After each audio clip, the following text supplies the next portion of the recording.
नमस्कार, मैं हूं आंचल सिंह। फिल्म पीके में भले ही सरफराज ने धोखा ना दिया हो, लेकिन रियल लाइफ में कांग्रेस को पीके ने धोखा दे दिया है। जी हां, 2024 के लिए रणनीति बन रही थी और काफी दिनों से ये चर्चाएं आ रही थी कि अब पीके यानी कि प्रशांत किशोर कांग्रेस में शामिल होने वाले हैं। लेकिन अभी तुरंत रणदीप सुरजेवाला का एक ट्वीट आया, उसके बाद प्रशांत किशोर का भी ट्वीट आया। दरअसल रणदीप सुरजेवाला को यह पता था कि प्रशांत किशोर का यह ट्वीट आने वाला है, इसीलिए कांग्रेस के प्रवक्ता ने पहले ही साफ कर दिया कि 2024 के लिए जो रणनीति बनाई जा रही थी, कांग्रेस ने जिस कमेटी का गठन किया था उसमें शामिल होने से प्रशांत किशोर ने साफ मना कर दिया है।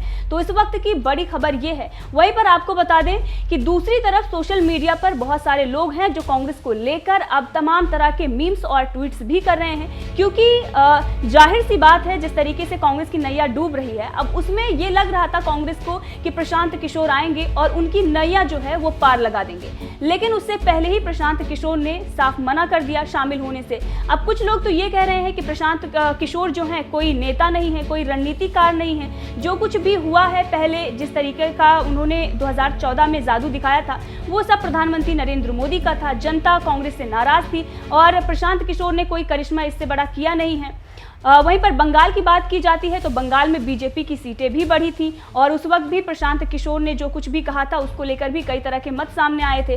तो एक तरफ तो एक जो तबका है वो प्रशांत किशोर पर सवाल खड़ा कर रहा है कि उनके होने ना होने से कोई फर्क नहीं पड़ता, लेकिन दूसरी तरफ मजाक कांग्रेस का भी बन रहा है। तो कांग्रेस को कुछ भी हो एक बड़ा झटका लगा है, क्योंकि कांग्रेस ये सोच रही थी कि प्रशांत किशोर 2024 के लिए उनके लिए रणनीति तैयार करेंगे, लेकिन उन्होंने मना किया और रणदीप सुरजेवाला का इस पर ट्वीट आया। उन्होंने ये बताया कि उन्होंने एक एम्पावर्ड एक्शन ग्रुप तैयार किया था और 2024 की रणनीति के लिए इसे गठित किया गया था और उस समूह का हिस्सा बनने से प्रशांत किशोर ने साफ मना कर दिया है। सोनिया गांधी ने उन्हें निमंत्रण भी दिया था, लेकिन इसमें अब वो शामिल नहीं होंगे।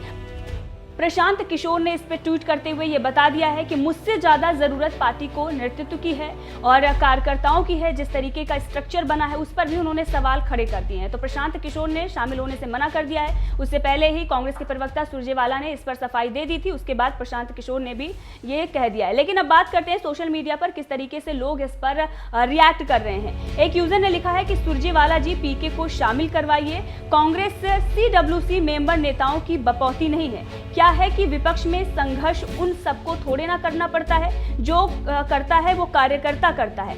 लेकिन इस दौरान भी ये लोग जिनका कोई जनाधार नहीं है वो राज्यसभा सदस्य बन आराम से एसी में बैठे रहते हैं। दरअसल प्रशांत किशोर को शामिल किए जाने की जब खबर आई तो ऐसी भी खबरें आई थी कि कांग्रेस के बीच में कुछ गुटबाजी चल रही है। कई लोगों ने आपत्ति भी जताई थी। अब इसी की ये चर्चा कर रहे हैं जिन्होंने इस पर ट्वीट किया है। उन्होंने कहा है कि सुरजेवाला जी उनको आप शामिल कराइए। जिन लोगों को नाराजगी है वो नाराजगी उन लोगों की है जिनका कोई जनाधार नहीं है, सिर्फ और सिर्फ एसी रूम में वो बैठते हैं। इस पर समीर नाम के एक यूजर ने भी लिखा कि इतना इंसल्ट करोगे तो कोई नहीं आएगा। एक बंदे को पार्टी में लाने के लिए इतनी बकलोली इतने टाइम से, और बीजेपी अगर होती कांग्रेस की जगह तो पूरी कांग्रेस की गवर्नमेंट को अपने पक्ष में ले आती और मर्ज कर लेती।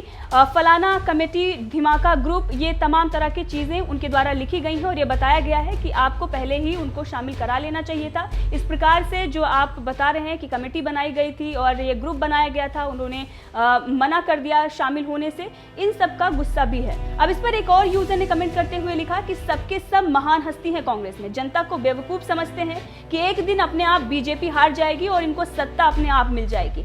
सबके सब घिसे पिटे हैं जिनको ढंग से बोलना भी नहीं आता है। एक यूजर ने लिखा कि पीके को ज्वाइन करना भी नहीं था, क्योंकि उनके फरिश्ते भी जोर लगा लें तो कांग्रेस को जिता नहीं सकते हैं। उनकी पहली शर्त तो यही होगी कि गांधी हटाओ, जिसे तुम चमचे लोग मान भी नहीं पा रहे हो।